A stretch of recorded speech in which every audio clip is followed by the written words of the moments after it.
clip on my microphone. Let's see. Is that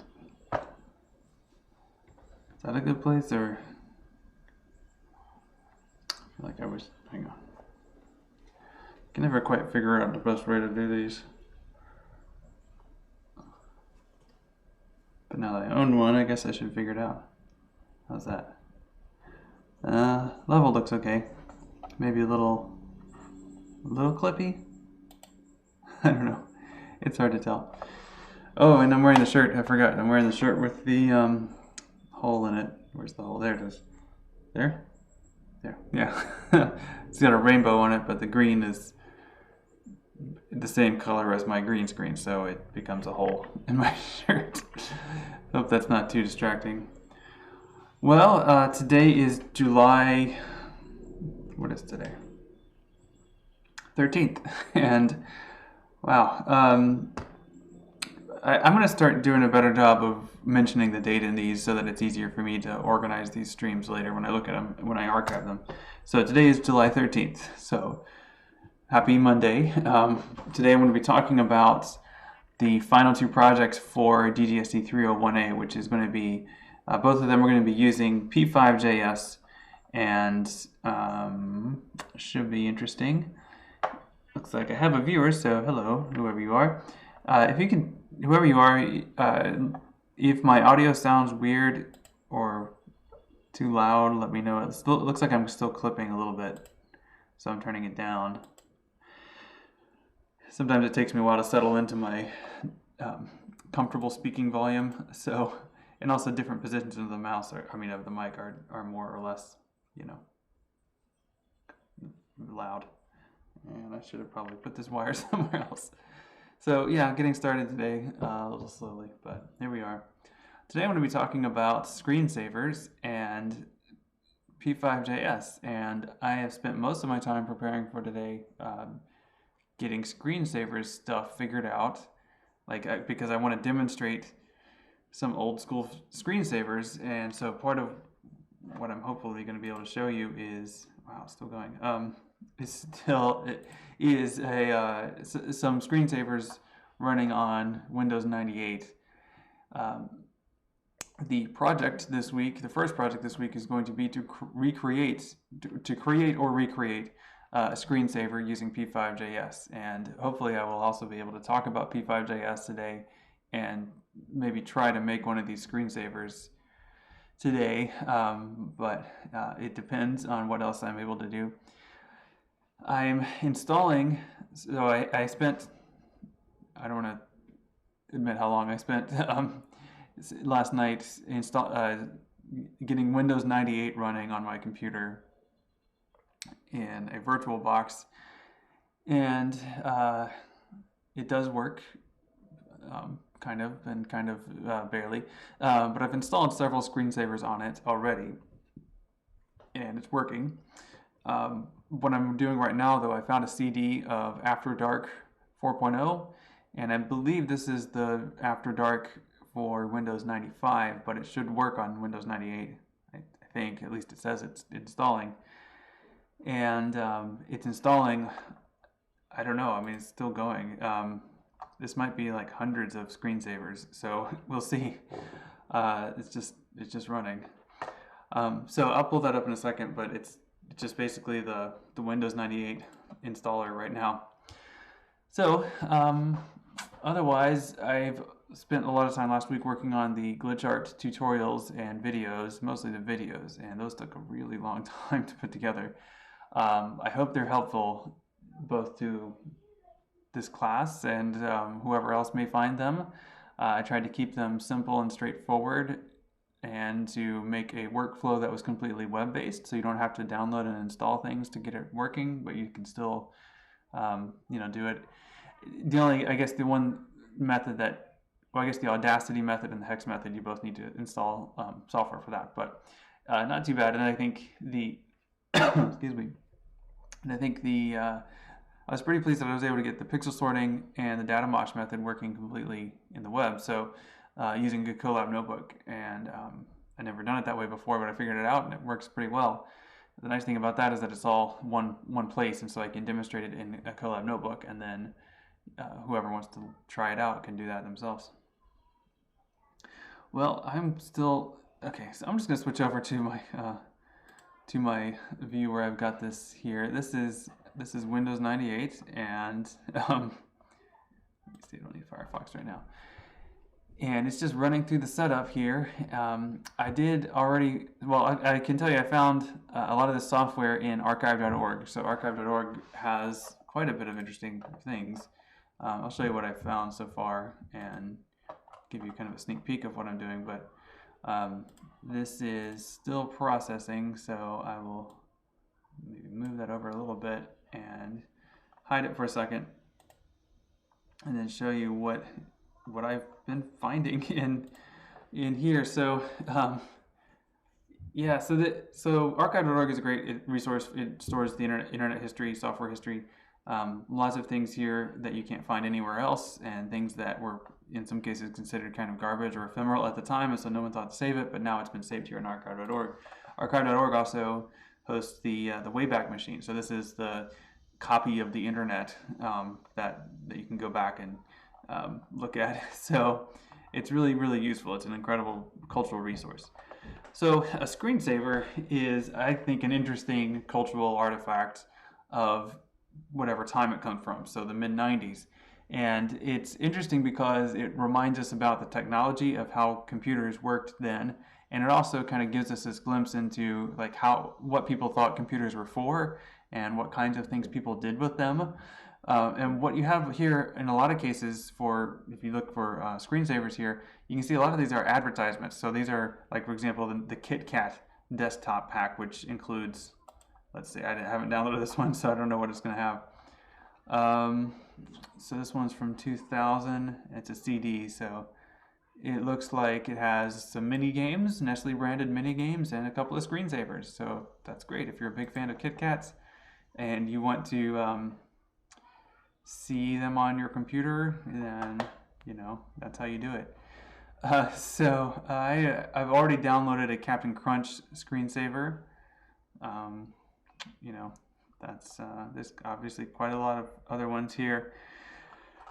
A screensaver, by the way, is something that is still a useful kind of software to have, and you probably have one on your computer. You might not think much about your screensaver, but it used to be a big deal because, especially with cathode ray tube monitors, they can experience what's called burn-in, where I wish I had a good diagram of this, but where the image would kind of get stuck on the screen. So actually, my phone actually experiences this a little bit, but this is where. So the way that a cathode ray tube TV works is there's a cathode ray in the back of the box, and it's spraying electrons at the screen. That screen is full of these little phosphor dots that absorb those electrons and then glow with whatever color they're chemically oriented to, so red, green, or blue. And so that kind of spraying and glowing over time kind of erodes, like the phosphor stops responding as well, and so you'll see, especially like old arcade games where there was like a high score table that would show up a lot, you'll see that kind of burned into the screen even if the monitor is off. And so that damages the monitor, basically. So these screensavers are meant to avoid that. So imagine if you have a desktop computer and you've got like your normal desktop stuff with your icons on it. If that was on the screen all the time, that would pretty quickly get burned into the monitor. So the idea of a screensaver is that when you're not using the computer, some other imagery shows up, and that imagery varies enough that it's not going to burn into the monitor, and then it saves your monitor. So that's why it's called a screensaver. It's really a monitor saver more than a screensaver. So then people figured that these might be fun, and a well-known publisher of screensavers was this company Berkeley Systems, but they produced this line of screensaver software called After Dark. This looks like a set of games based on their screensavers. I haven't downloaded this particular one. But the idea is that they had kind of the best,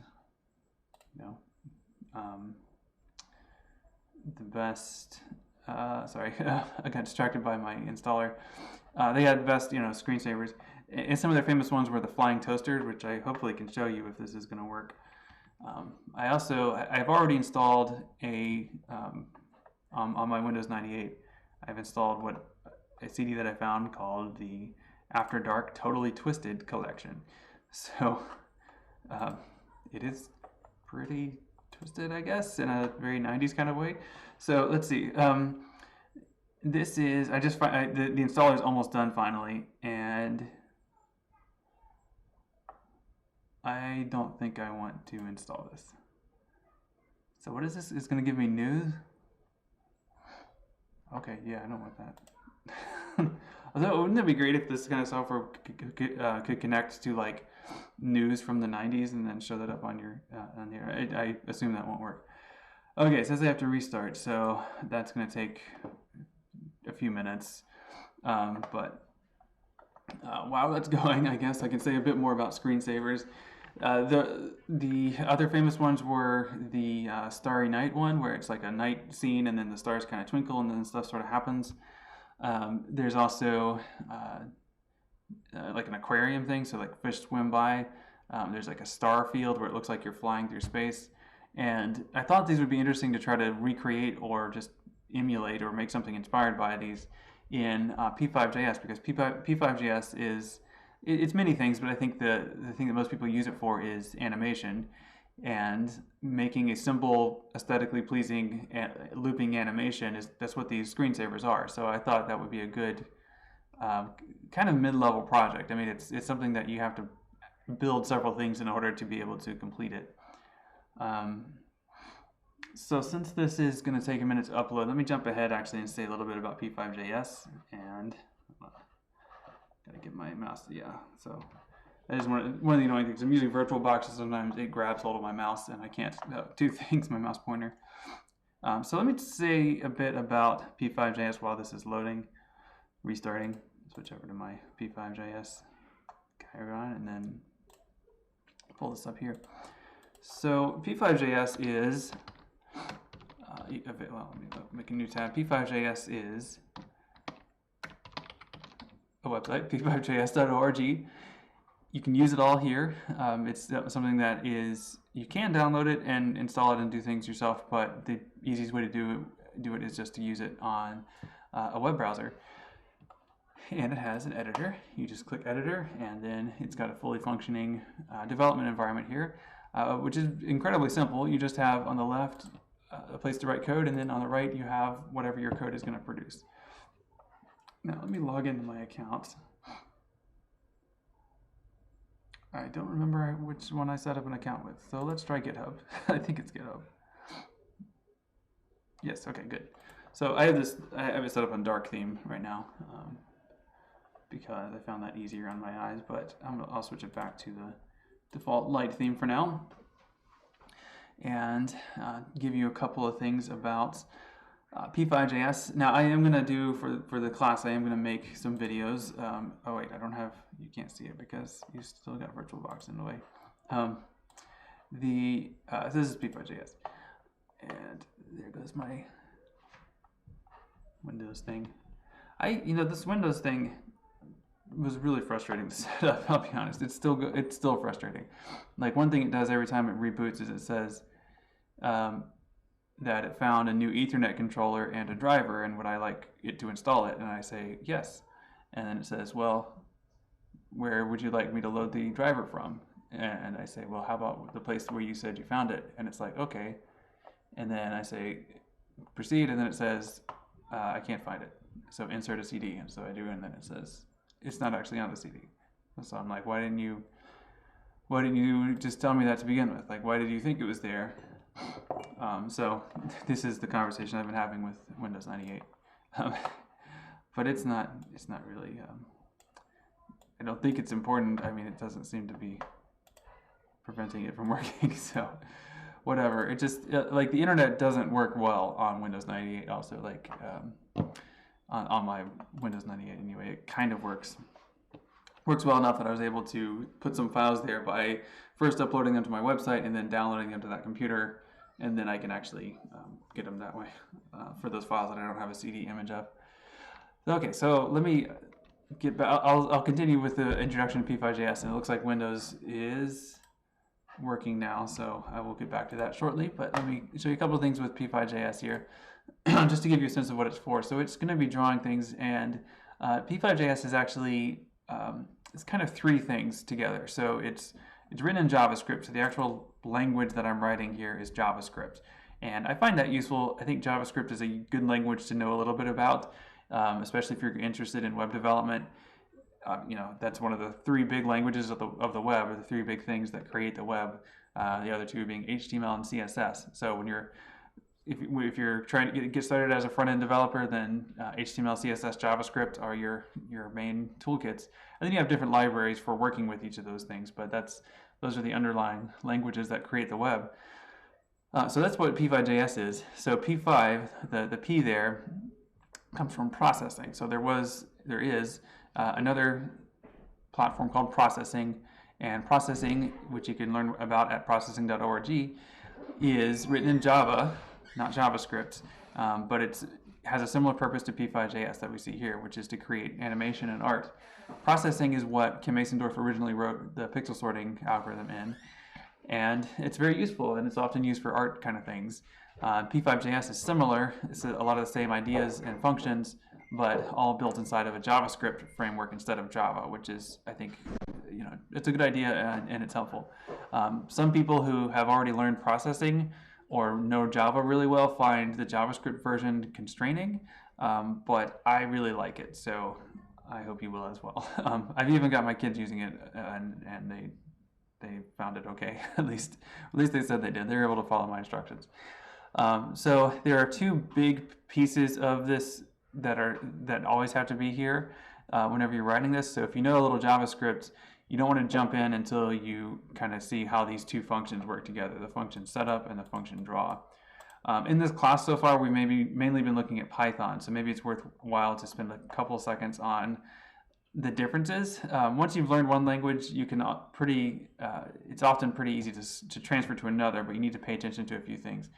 You have both the things that this other language is capable of, and then you also have the unique quirks and idiosyncrasies of that language. So for JavaScript, one of those is semicolons. You really need to make sure to end your lines with semicolons whenever you're writing JavaScript. At least that's how I learned it and how I know it. I've heard it actually might be optional, but I can't accept that. It has to be, you have to have a semicolon. A couple other things, like in Python, to create a variable in Python, you would just do something like my file and then give it a path, the file .txt semicolon. You can't do that in JavaScript. Before you can use a variable my file, you have to declare that it's a variable. So you have to say, hey, I really want this to be a variable. Notice, by the way, I messed up my syntax here by accidentally deleting that curly bracket, and the editor alerted me to that by turning red. So, but in JavaScript, you have to say, I really want this to be a variable. I'm going to call it my file, and you use the var prefix there. So var, my file equals, and then you can do it.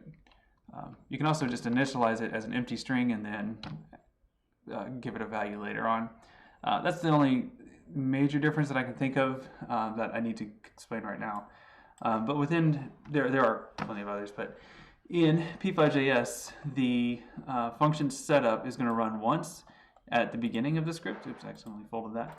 And then the function draw is going to run over and over again while your animation to create your animation, right? So the first function that setup is using is this function called create canvas, and it is going to, as the name suggests, create a canvas. And then the draw function is going to draw this color in the background. And this is kind of the way it's set up in this example that they give you to start with. This is pretty short, right?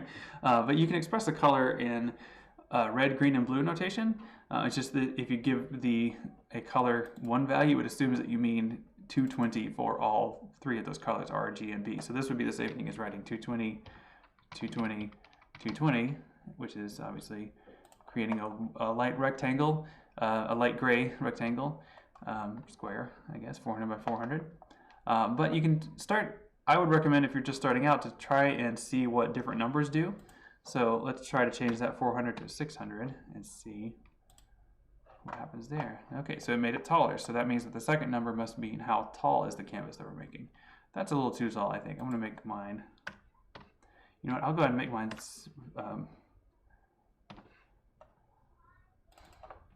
640 by 480. There we go. So nice, it looks like a monitor resolution. And now that I've got these three colors, now that I've figured those numbers out, let's figure out what these different colors do. So these are red, green, and blue values, and you may have encountered RGB notation before in CSS or HTML. What you do here is you change these to different things and you get different values. So 3 zeros is going to be black, and these go from 0 to 255. You can actually change it to be 0 to 100, but 255 is more familiar to me. Now, if we want it to be a specific hue, we should change one of these colors, but not the other. So let's try to make this red by making the red 255, and then the green and the blue, put those at 0, and let's see how that looks. And yeah, it's definitely red. And then we can let's see if we add some blue in there, but not totally blue, and that should be, yeah, that's a nice neon purple. So this is how you kind of build things out and that didn't get started. Now we're making screensavers, so we want to think about aesthetics, and as you'll see as I hopefully preview After Dark here, a lot of these are going to be pretty mild aesthetically, like they're not going to be very harsh colors. They're going to be lots of dark colors and cool color palettes. So let's see if we can make this a little bit, let's chill out this purple here a little bit. Let's make this a dark purple if we can. Let's see. This might be what we want. Yeah, it's kind of a maroon. So hoping it would be a bit purplier. Let's make those, the red and the blue, more the same. Yeah, that's purple, but not dark enough for me. So let's make it, let's go a little bit lower. And yeah, I don't know. That's not a great background color, but hopefully you see how I got that color by mixing those things together. Well, there's a lot more to say about P5.js, and I will be talking about it and demoing it, and maybe even trying it out today to try to create one of these screensavers on the stream today. But really, the best way I know of there are two ways to learn P5.js stuff. One way, once you've kind of got your bearings with it, the reference is really good. So the p5js.org/reference, and all of the different functions that come with the P5.js library are all here. And if there's something you're trying to do and you know the name of it, then you can find it here and see how to use it, usually with an example. So if you want to figure out how to do a circle, you can click on this, and then here's an example of this code. So this is actually live HTML canvas right here running this code. And you can copy and paste this into your editor, and then you'll have a circle too. In fact, let's just do that. So let's copy that and then put this in my draw function. Notice you have to put it in the draw function because I want it to be drawn. And there we go. We have a white circle on a purple background. Notice there's maybe you can't see, but there's a border, a black border on that circle. So maybe that's something we could try to change later on. And that is one way to learn it. For a more kind of narrated introduction, I really like, and I have learned a lot from Daniel Schiffman's videos, which are at youtube.com/thecodingtrain. He's got several playlists, which I think are good places to start, like this one, right? So code programming with p5js.org, or coding with p5js.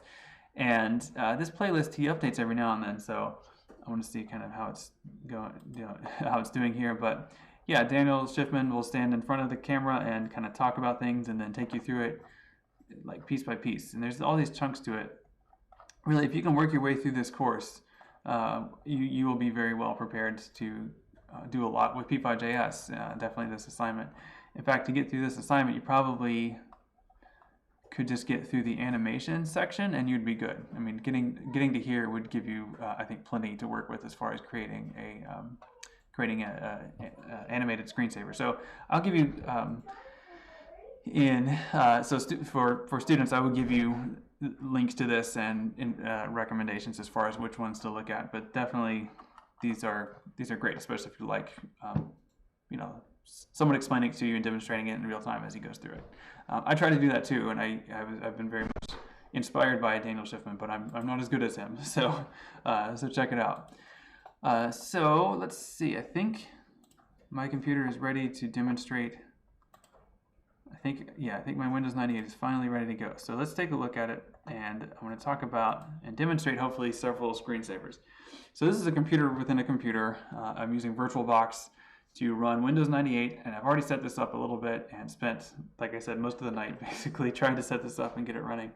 And I've got a lot of these here, and I just now installed this this new After Dark thing. I have not tried it yet, so I don't know for sure if it'll work. So I'm going to show you a couple that I am pretty sure will work, unless they've stopped working now that I installed something else. That is often the case with computers, but we'll see. The first one that I found on archive.org turned out not to be particularly amazing, but is still an example. So I will start with this if I can remember where that is. So I'm not a big Def Leppard fan.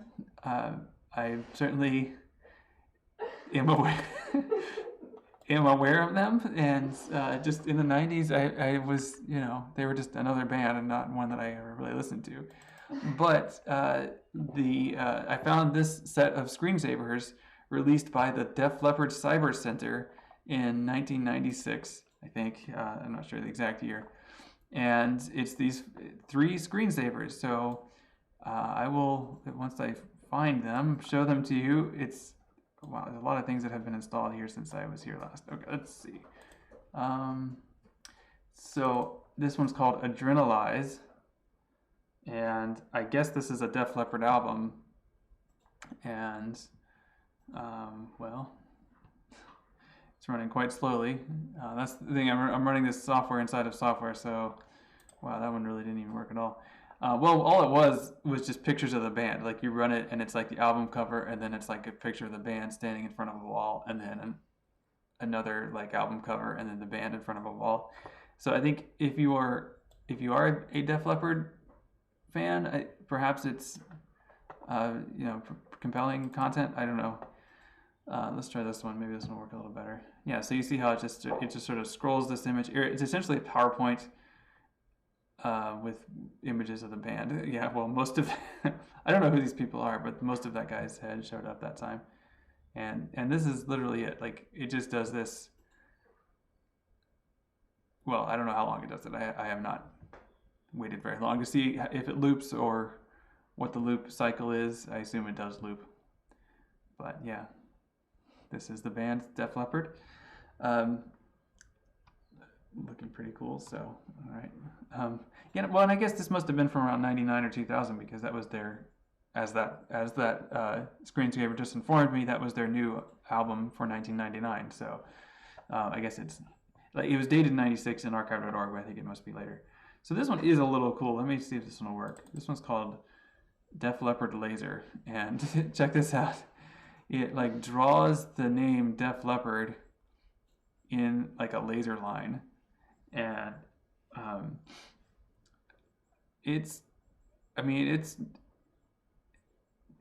was hoping for more, honestly, but it definitely is doing something, and this is definitely something that I could probably think of how to emulate in P5.js.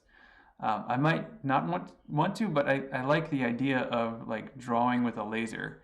So you can almost imagine this being at some kind of like a concert, and then somebody's got a laser pointer, or they got one of those laser drawing things that they can blast up there, and that's what this is kind of supposed to remind you of. But it apparently draws the Def Leppard logo, and then like undraws it, and then draws it again in another place. So, pretty good example actually of a screensaver. Most of the screen is dark, and you just see this one image, and it's just this loop with a randomized starting point. I think that if I were to do this, I could probably randomize the size of it too, like scale the name of Def Leppard. I think if I did it, I would probably have it spell something else, or just make it so that it would be possible to give it anything. I mean, the trick will be kind of plotting out the shape of the letters point by point, but drawing a line that connects between 2 points, that's pretty straightforward. So I don't know, that'd be interesting to try, but maybe a bit time consuming, so I'm not going to do this today, but I think it could be interesting. All right, so that's Def Leppard. So the other one, let's see what else I got. Oh yeah, this one, I don't know if this one is working right, but this is called Grav, and it said that this was ported from Linux. I mean, I guess this is working right. It's like a solar system. So you have the orange dot in the center is like a sun, I guess, and then the other dots are planets, I suppose. And if you watch it long enough, like it moves really slowly, but there seems to be a basic like gravity model. So watch this yellow one kind of comes in and then bounces away, like as though it's been affected by the gravity of that center one. So there must be some basic gravity physics implemented here, and you see the result as these dots kind of swirl around. Again, definitely something you could do in P5.js. It might be more interesting to make different images responding to each other like this, or maybe make like an actual like bitmap picture of a planet like Jupiter moving around instead of just colored dots. But I think this would be doable. Maybe not super interesting, but you know, there it is. So the other ones I got working are, I found a set of Captain Crunch screensavers, or I guess Captain Crunch. I can never say that right, so I'm going to say Captain Crunch. Captain, you know, Captain Captain Crunch. And I think these will work. Let's try it. I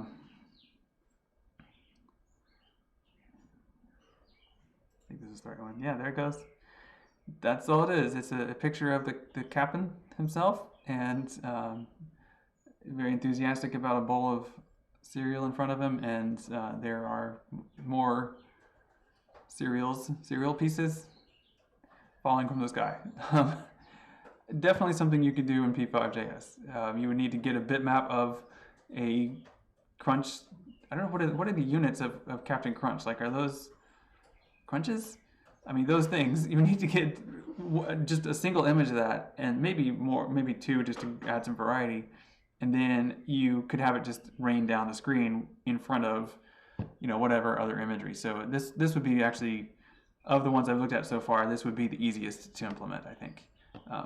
So there's this is if you prefer, I guess, classic Captain Crunch. And I like the way when you, I don't know why, but whenever you exit out of it, it resets the color mode for the computer, and so it goes through this cool glitch process.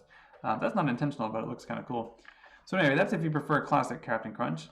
But if you're a fan of peanut butter Captain Crunch, there is a version for you as well. Whereas you see here now, he's, you know, the same background image, except now he's holding a jar of peanut butter, and now it's the peanut crunches falling from the sky. You can see they kind of fall in waves too. That was something that I'm not sure why. And they also fall at different rates. So, and these are all things you could randomize if you were setting it up in P5.js. And then finally, I have not actually tried this one, but Crunch Berries. Of course, that was the big development in Captain Crunch technology in the 90s. Let's see how Crunch Berries look. Yep, there you go. So interestingly, like the Crunch Berries cereal was, you know, it's the classic Crunch Nuggets or whatever those are, augmented with the berry spheres. And but I think you probably can buy it now with just the berry things. But at back in the olden times, it would just be like you get a box and you would like eat the berries out of it if you. But I don't know. I was never a fan of Captain Crunch, except like it was like, because my parents never bought it. But whenever I'd go to like a sleepover or something, you know, it was like I felt like it was too crunchy. Like it would like cut up my mouth on the inside. But the berries were better, and this peanut butter were better because they're round. But those like nuggety things, the square ones, they like have sharp edges. Anyway, Captain Crunch. There you go. I also downloaded this After Dark Simpsons set, but I couldn't get it working. It may actually work now because I ended up figuring out how to install the underlying After Dark software, so it is possible that it works now. I just noticed I need to switch my kind of run back to screensavers because that's what I'm talking about now. So I did get the After Dark Totally Twisted set working. And I can hopefully show you that if it still works, if it didn't get messed up by the other one. But let's see. I want to try this just going to try launching After Dark and see what happens.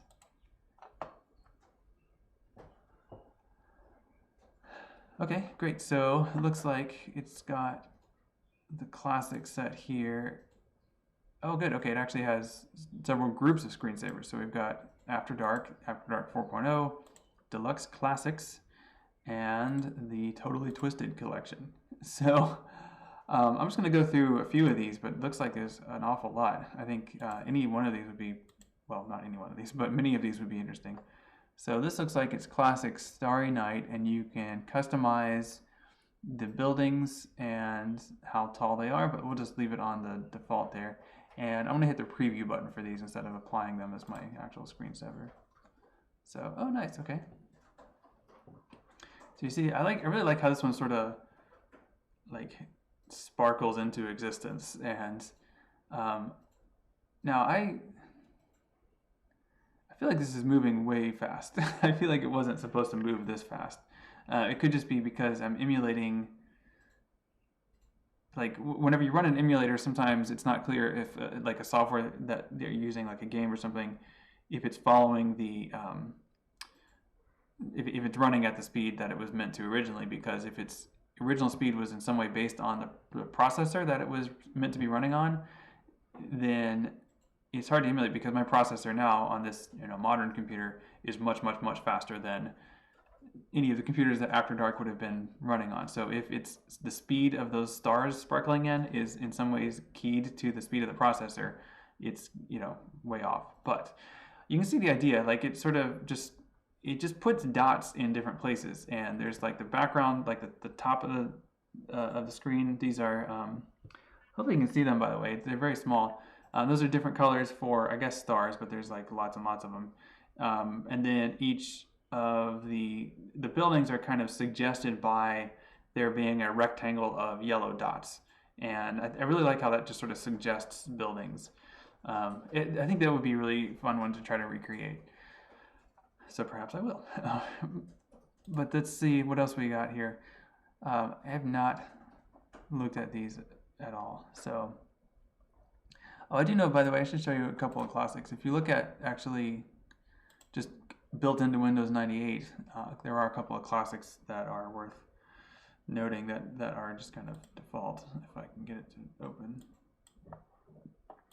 This computer is struggling. This Windows 98 computer is taking its time to do things. I'm just trying to load up the properties. Oh, I'm already in the properties, that's why. So let's see if I can pull up. So 3D pipes is definitely worth looking at. This was probably one of my favorites, and certainly a classic. And this is demonstrating, Windows 98's advanced graphics capabilities, right? So you see that it's loading these pipes, and they just kind of come into existence toward you, and the colors are randomized. It just picked this kind of gray color first, so let me watch it for a minute. The 3D part of it would be a bit challenging to do in P5.js, but the pipes, the idea of like randomly drawing pipes certainly could be done in P5.js. Maybe 2D pipes. And there's no like logic to it really. It just sort of moves in a random direction on a XYZ axis, and then just kind of keeps going, and it could be done probably in P5.js. Cool. Okay, so there it is. That's the classic. There's also it's really struggling with the color mode. Looks like it didn't quite set it back to the right color. Huh. Okay, so maybe After Dark will. Okay, so let's try this. I think I accidentally closed After Dark, so let me get After Dark back and see what else we can find. I spent a little time with the Totally Twisted collection.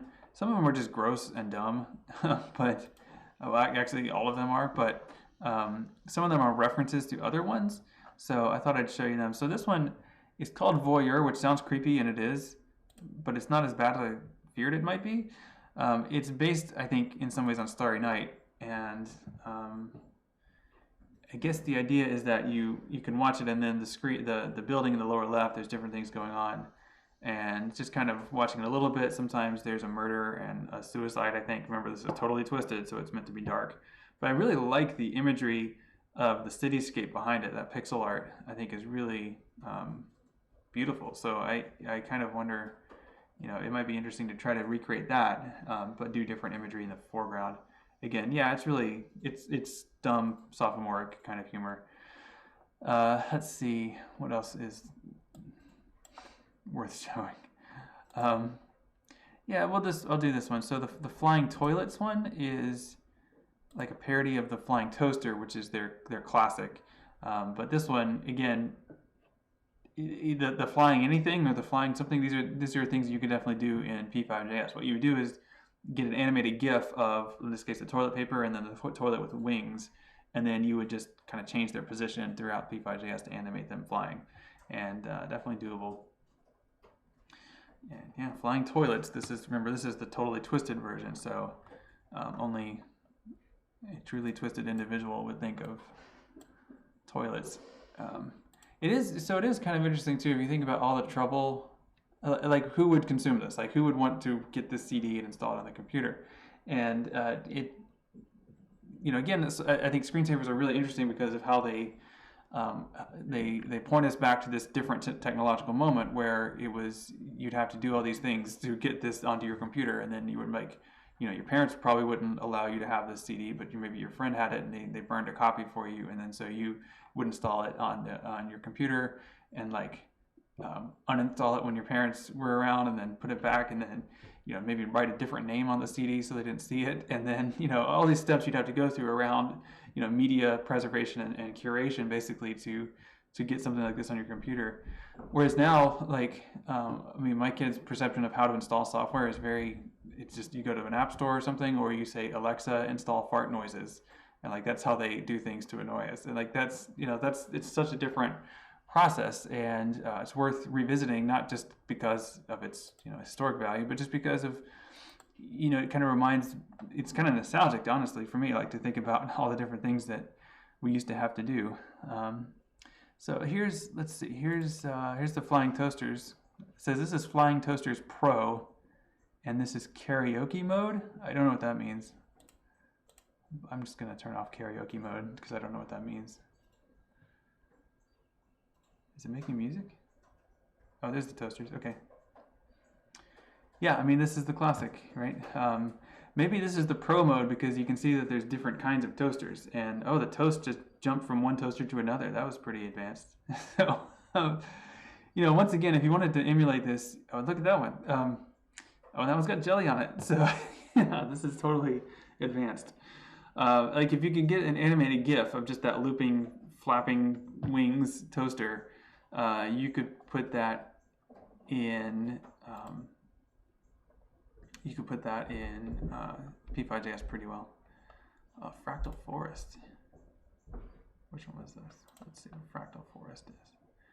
Oh, cool, yeah. It draws trees based on, I guess, fractal geometry. That would be really cool to try to recreate. And also, peaceful, right? It's not something that's like a jarring, upsetting, or flashy kind of thing. It's just sort of trees, and it's just making more trees. So that one would be really fun to try to do. Okay, let's see what else we got. Lunatic Fringe. Oh, is this a game? Press caps lock to enter the fringe. What? Oh, oops. Is this based on the Pink Floyd song?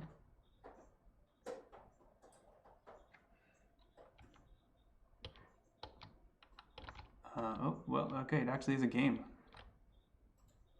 Looks like I'm flying something around here.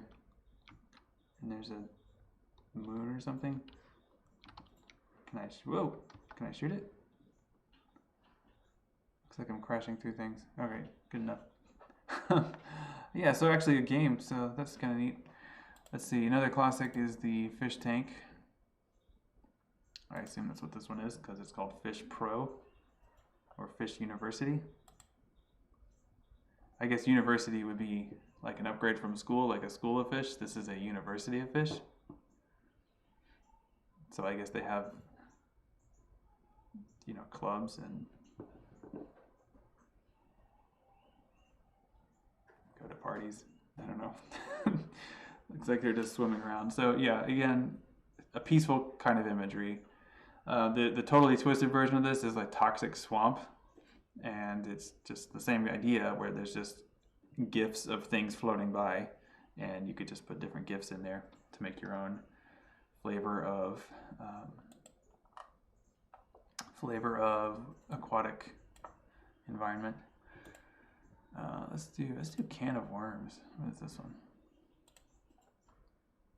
Oh, cool. Yeah. So this is a good category. This is good to see this one. This is the category of screensaver where it like takes over your screen. So once the screensaver starts running, your desktop or whatever you had up there stays there, and then the screensaver kind of gradually eats away at the image. And this one's kind of oddly terrifying, actually, the way it kind of gradually, takes over the imagery and kind of chews away at it. Yeah, I'm not sure about that. Let's see what bugs is. This bugs might be similar. Let's see. Yeah. Oh, okay. Cool. So as you can see, there are now lots of insects crawling around on my screen.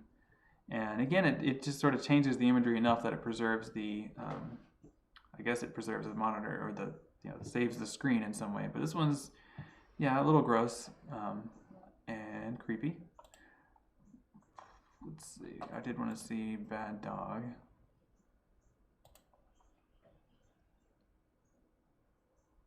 Oh, is he gonna, he just showed up. Is he gonna pee on something?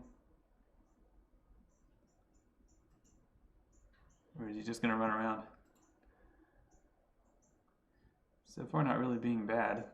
Just kind of, he just left. Oh, he's back. He's just running around. Okay, yeah, he just chewed a hole in the wall. That's not good. Okay, so he's bad, and that's okay. He's like eating the wires. That's cool. As he chews on the wires, it changes the color mode of the monitor, and it looks like he's messing up the screen. I like that. A nice kind of fourth wall breaking kind of thing here, narratively speaking.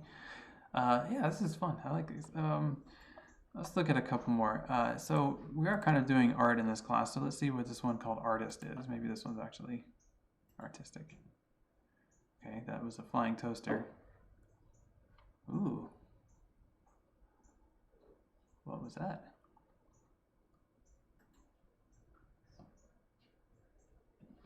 Is that it?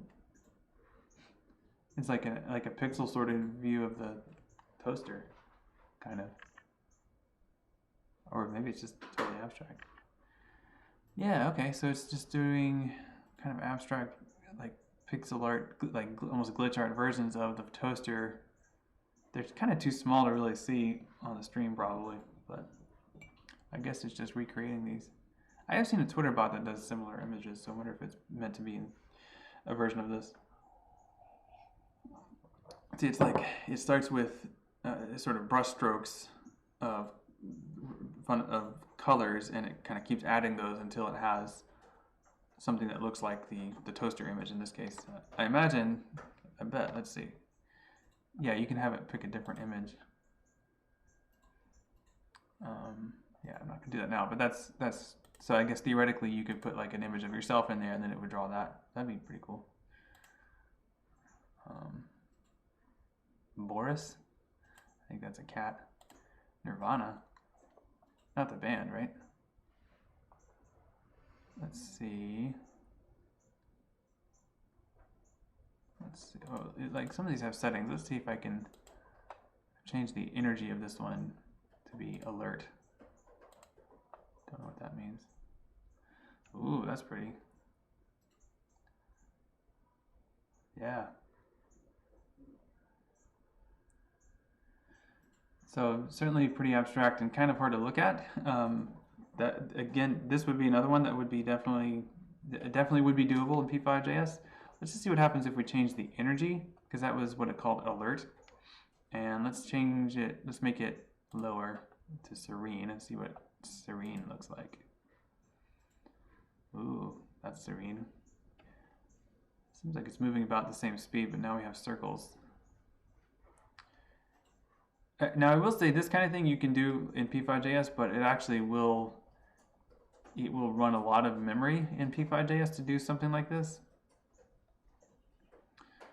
That's okay. It's just, it might, like if I do this kind of, I know that if I were to try to do this by actually drawing circles over and over again in different colors like this, that would definitely heat up my computer a lot. So let's see. Appliances.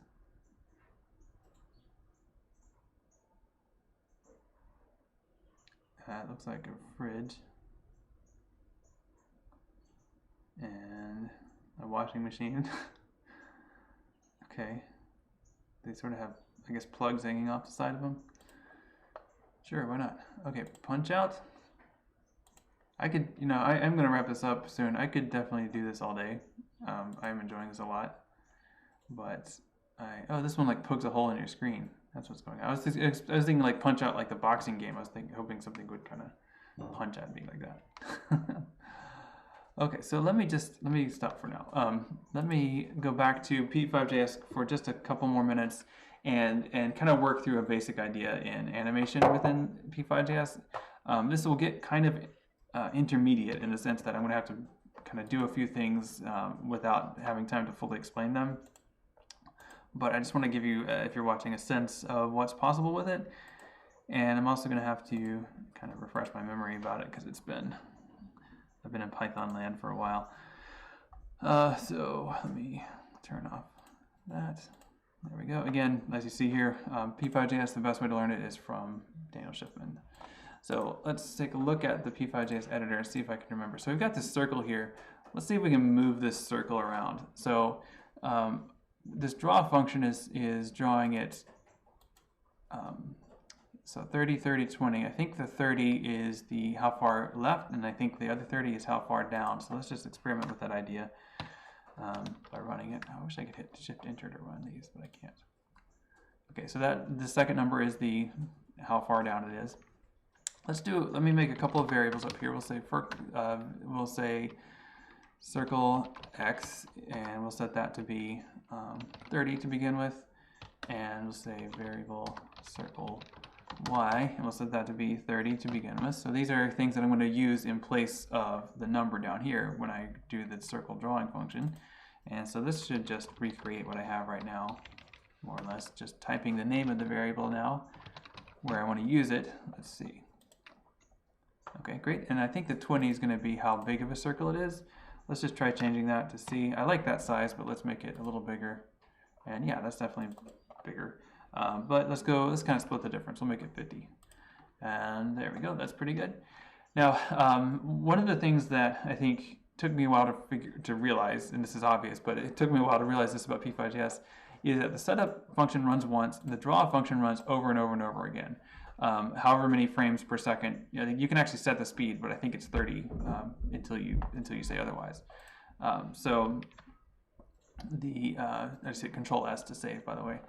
You should do that every now and then. So what you can do is actually change the circle X, like you can change this position basically before it draws it, and it's going to make that decision 30 times a second or so. So let's just do a very simple movement on this. So there it is. Let's make this move by every time the draw loop runs. Now let's add something to this. So we'll say circle X is going to, I think we can do plus equals in JavaScript. I hope so. Let's say we'll add 1 to it. Every time the loop runs, we'll increase the X value by 1, and then it'll draw it hopefully in a new place. Let's see. Hey, yeah, there it goes. Going off to the right. So let's do that with the circle Y as well. So we'll do circle Y plus equals 1. And there it goes, right?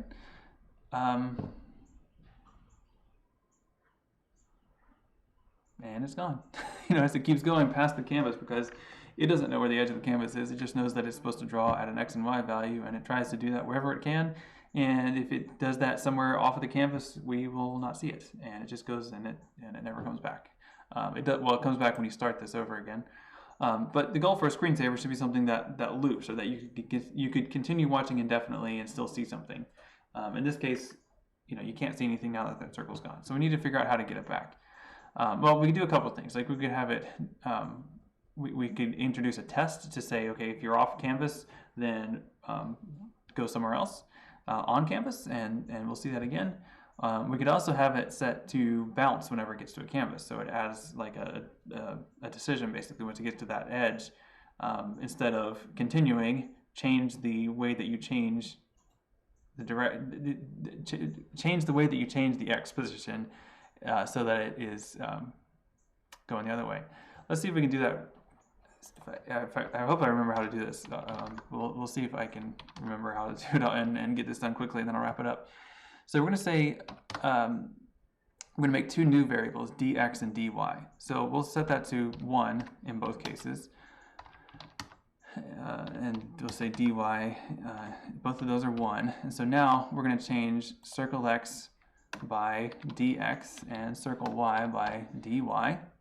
And this should get us back to the same thing. So I like doing it this way sometimes whenever I introduce a new structure, just to kind of confirm that it still is doing what I assume it's doing, and it does seem to be doing that here now.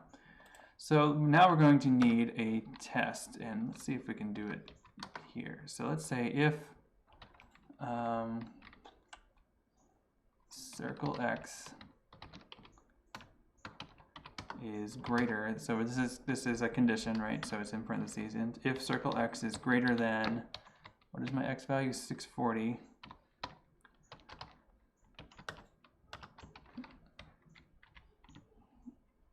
And this one actually won't trigger in this case, but we'll do it anyway. We'll say dx equals the opposite of dx. So this is basically going to reverse whatever dx is. It's going to switch it back around. So that one actually won't run unless we change some other things, but like it won't trigger.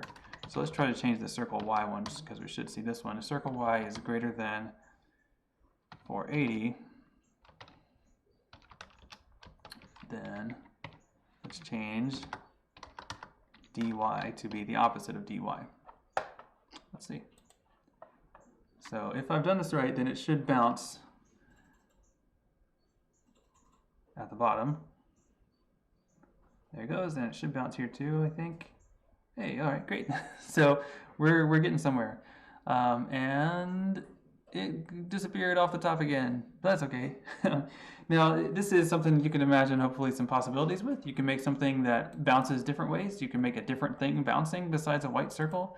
And some of the screensavers that we just saw did things like that.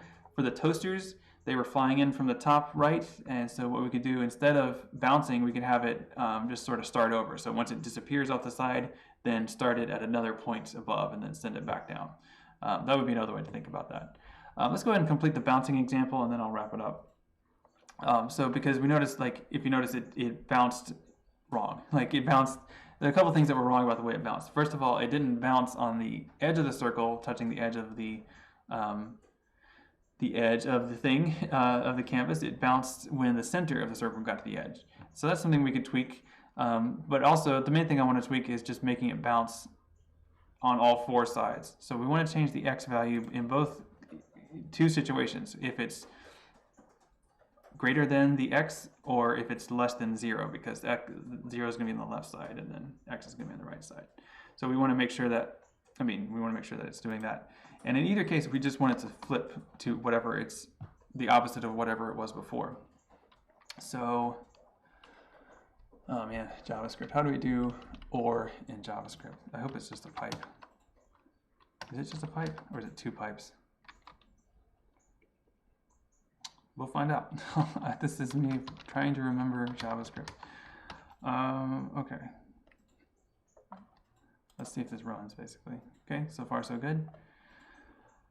Now to make this is going to take us a while before it gets back to this point. So what I'm going to do, in fact, is I'm going to switch it so that at the beginning it's -1, and that's going to make it go to the left first, and then hopefully that will bounce Hey, it does. Okay, good. So, and it looks like the two pipe characters is how we do OR in JavaScript, which is a relief. Okay, so then let's do the same thing. Circle Y with if circle Y is less than 0. Now, one thing that I think is not immediately intuitive about the way that P5.js and lots of other Canvas systems draw graphics is that in terms of the coordinate plane, right?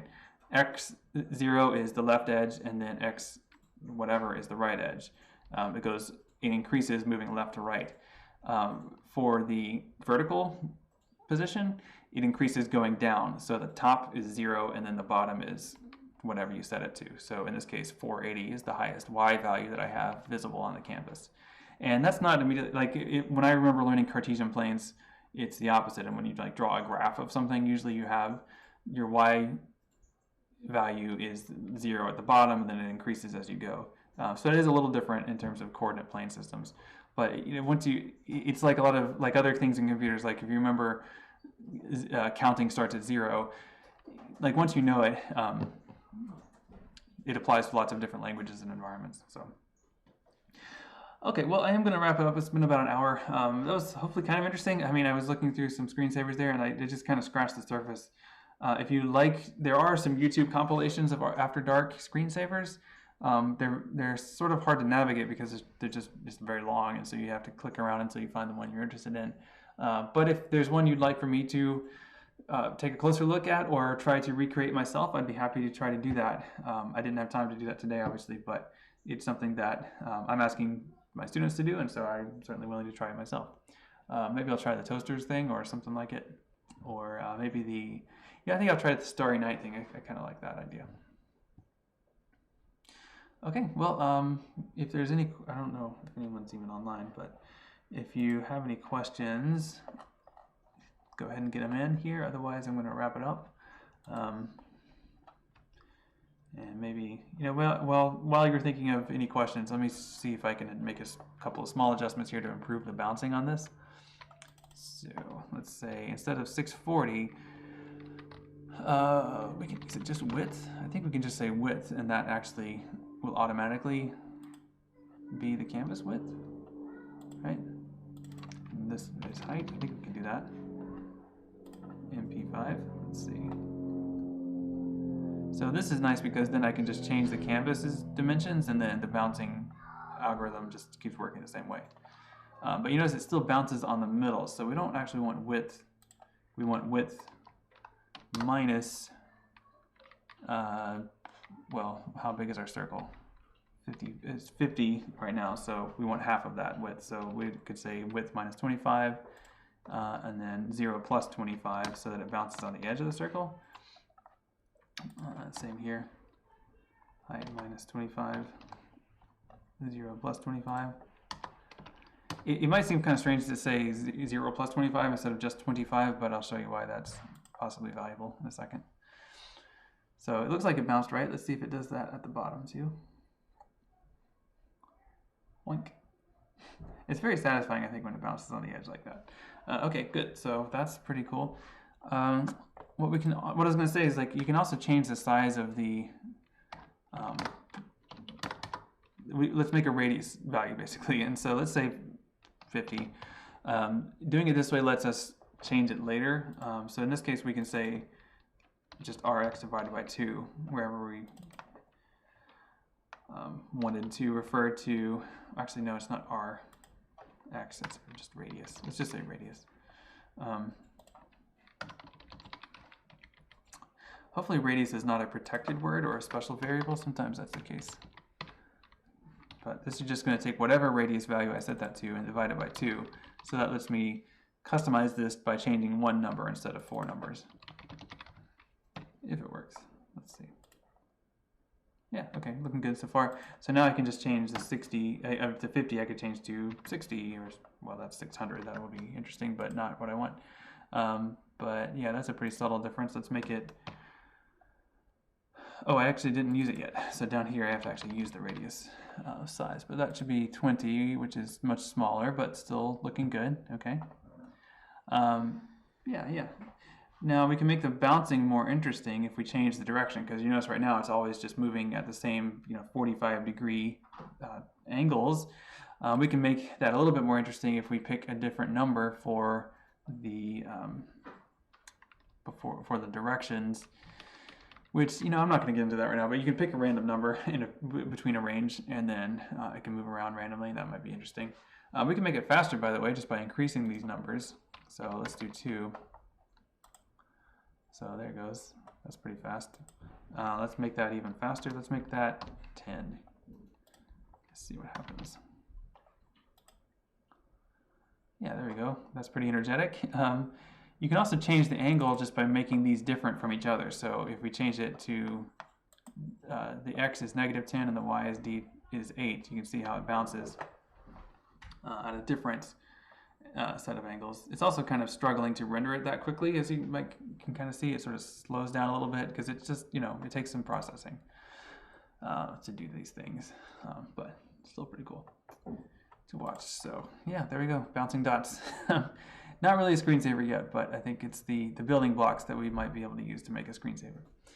Anyway, I didn't see any questions come in, so I'm going to wrap it up and go eat lunch. Hope you're doing well, whoever you are watching, and if you have any questions or anything you'd like to see, let me know. I'll be streaming again tomorrow at 11, and hopefully actually building a screensaver example based on After Dark.